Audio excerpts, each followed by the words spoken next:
El auge del fentanilo en los últimos años ha venido a cambiar de manera importante el negocio del narcotráfico en México y la organización y dinámicas del crimen organizado en el país. Lo que eran las rutas más tradicionales de tráfico de cocaína y de heroína a los Estados Unidos, hoy se han vuelto menos atractivas, derivado de el auge de los opioides y de estas drogas sintéticas como el fentanilo por su alta demanda en los Estados Unidos. El fentanilo que ha estado viniendo, particularmente los precursores químicos para su elaboración de China, cada vez se produce más en México. Las organizaciones criminales han ido migrando cada vez más su negocio de narcotráfico hacia el fentanilo por la rentabilidad de esta droga, una droga que no está sujeta a los ciclos agrícolas, que no requiere grandes cantidades de tierra, que es más fácil de esconder. Se produce en laboratorios, se distribuye en formas, por ejemplo, de pastillas, etc.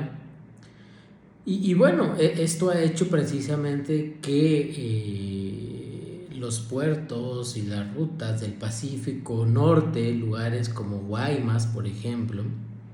pues estén experimentando un auge precisamente en el tema del tráfico de este tipo de drogas, y se han vuelto mucho más importantes para los grupos criminales, ¿no? Hoy Tijuana, Mexicali, Guaymas, las fronteras de Sonora son fronteras donde el fentanilo ha cobrado una gran importancia como negocio para los grupos criminales, que por supuesto hoy por hoy no se dedican únicamente al tema del narcotráfico del fentanilo. Ha crecido también mucho el tema del tráfico de personas, particularmente después de la época Trump y de cómo se endurecieron las políticas migratorias desde entonces. Pues bueno, para los grupos criminales esto ha implicado que el negocio del tráfico de personas se haya incrementado también de manera importante.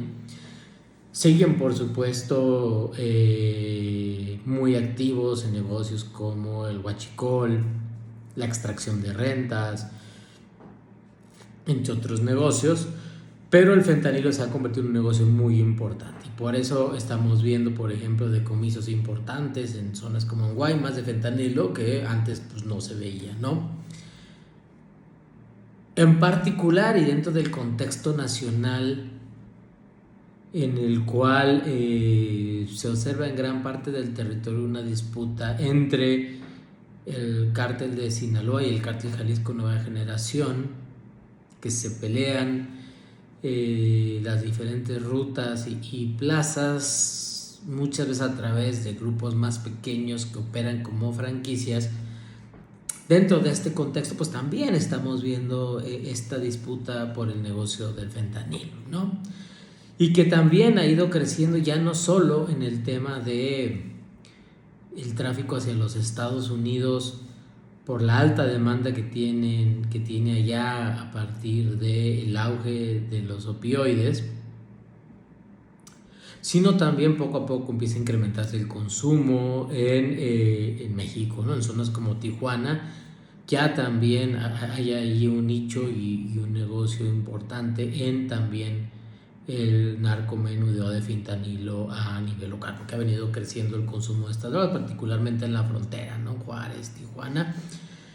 ciudades donde había crecido mucho el tema del cristal y que hoy también está apareciendo de manera importante el fentanilo. Y bueno, lo que estamos viendo es precisamente esta reestructuración del negocio del narcotráfico, que ha venido pasando precisamente de la cocaína y de la heroína a esta droga mucho más potente, mucho más peligrosa,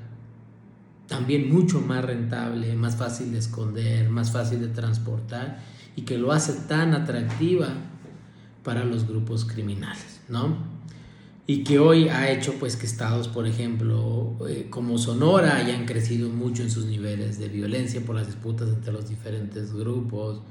que en Tijuana también se mantengan estos niveles altos de violencia, que está muy relacionado también con este tema del fentanilo, y que para resolverse, por supuesto, implicará esfuerzos muy importantes del lado mexicano, pero también esfuerzos muy importantes del lado norteamericano para atender el problema desde la parte de crisis de salud. Se tiene que dejar esa narrativa donde los Estados Unidos acusan a México de inundar de drogas a su población, cuando la demanda,